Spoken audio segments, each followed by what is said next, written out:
دین فہمی میں خوش آمدید۔ میں ہوں آپ کی میزبان۔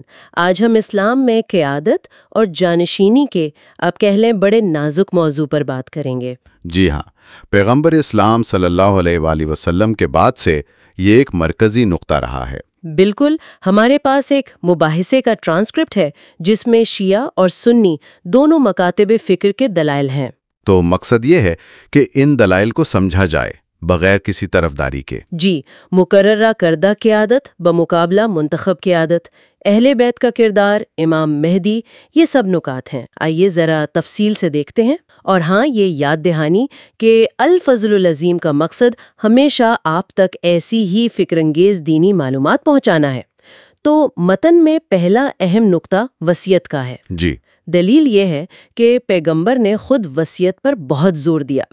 قرآن میں بھی تو حکم ہے، کتب علیکم اذا حضر احدکم الموت۔ بالکل، یعنی موت آئے تو وصیت لکھنا فرض ہے۔ اور حدیث بھی ہے کہ بغیر وصیت مرنا وہ ایک طرح سے جہالت کی موت ہے۔ اسی حوالے سے وہ 12 خلفاء والی حدیث کا بھی ذکر ہے، بخاری اور مسلم کے حوالے سے۔ جی، کہ میرے بعد 12 خلفاء ہوں گے۔ اب دیکھیں اس کا نتیجہ کیا نکلتا ہے۔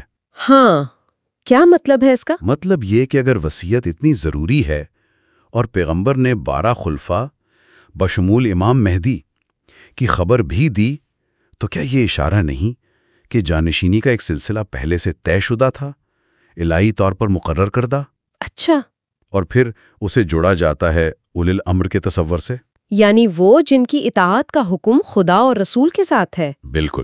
تو دلیل یہ بنتی ہے کہ اگر ان کی اطاعت یوں مطلقاً واجب ہے تو ان کا معصوم ہونا لازم ہے۔ معصوم یعنی گناہوں سے پاک؟ جی، گناہوں اور غلطیوں سے پاک، ورنہ خدا کسی ایسے کی غیر مشروط اطاعت کا حکم کیسے دے سکتا ہے جو خود غلطی کر سکتا ہو؟ تو اس نقطۂ نظر کے مطابق یہ اولی الامر کون ہے؟ متن میں دعویٰ ہے کہ پیغمبر نے واضح طور پر حضرت علی، امام حسن، امام حسین اور پھر ان کی اولاد کو اولی الامر قرار دیا۔ ٹھیک ہے، لیکن دوسری طرف عملی طور پر جو خلافت قائم ہوئی اس پر متن میں مختلف باتیں ہیں۔ جی ہاں، بالکل مختلف تصویر نظر آتی ہے۔ ایک نظریہ یہ ہے کہ پیغمبر نے کسی خاص شخص کو نامزد نہیں کیا، معاملہ امت پر چھوڑ دیا، جیسے حضرت ابو بکر کا انتخاب ہوا، سقیفہ والا واقعہ، اگرچہ بعد میں ان کے کچھ تاثرات کا بھی ذکر ہے۔ جی، پھر حضرت عمر کی نامزدگی حضرت ابو بکر نے کی، اور حضرت عمر نے پھر ایک شورا بنا دی۔ صحیح۔ حضرت عثمان نے کسی کو نامزد نہیں کیا،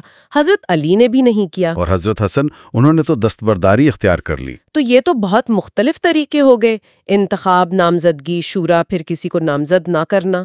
جی، اور اس دوسرے نقطہ نظر والے کہتے ہیں کہ یہ مختلف طریقے اصل میں شریعت کی طرف سے دی گئی لچک کو ظاہر کرتے ہیں، حالات کے مطابق فیصلہ ہوا، کوئی ایک لازمی طریقہ نہیں تھا۔ اچھا، یہ بھی کہا جاتا ہے کہ حضرت علی نے خود بھی تو شروع میں اپنی خلافت کی بنیاد صرف اس پر نہیں رکھی کہ مجھے خدا نے مقرر کیا ہے۔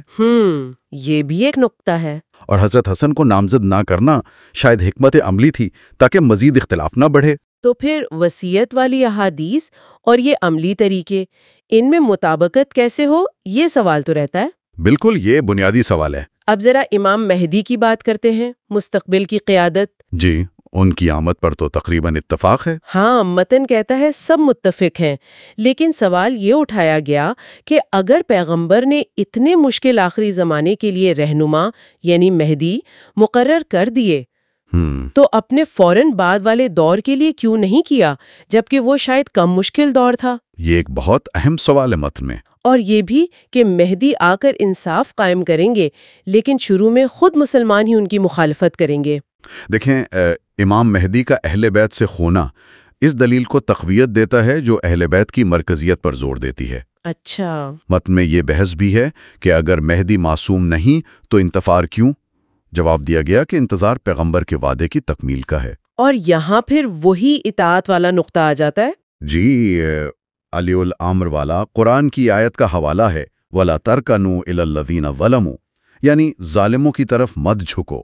تو اس سے یہ نتیجہ نکالا گیا کہ اطاعت صرف عادل کی واجب ہے اور اس مکتب فکر کے مطابق معصوم کی؟ بالکل، جس سے غیر عادل حکمرانوں کی اطاعت پر ایک بڑا سوالیہ نشان لگتا ہے۔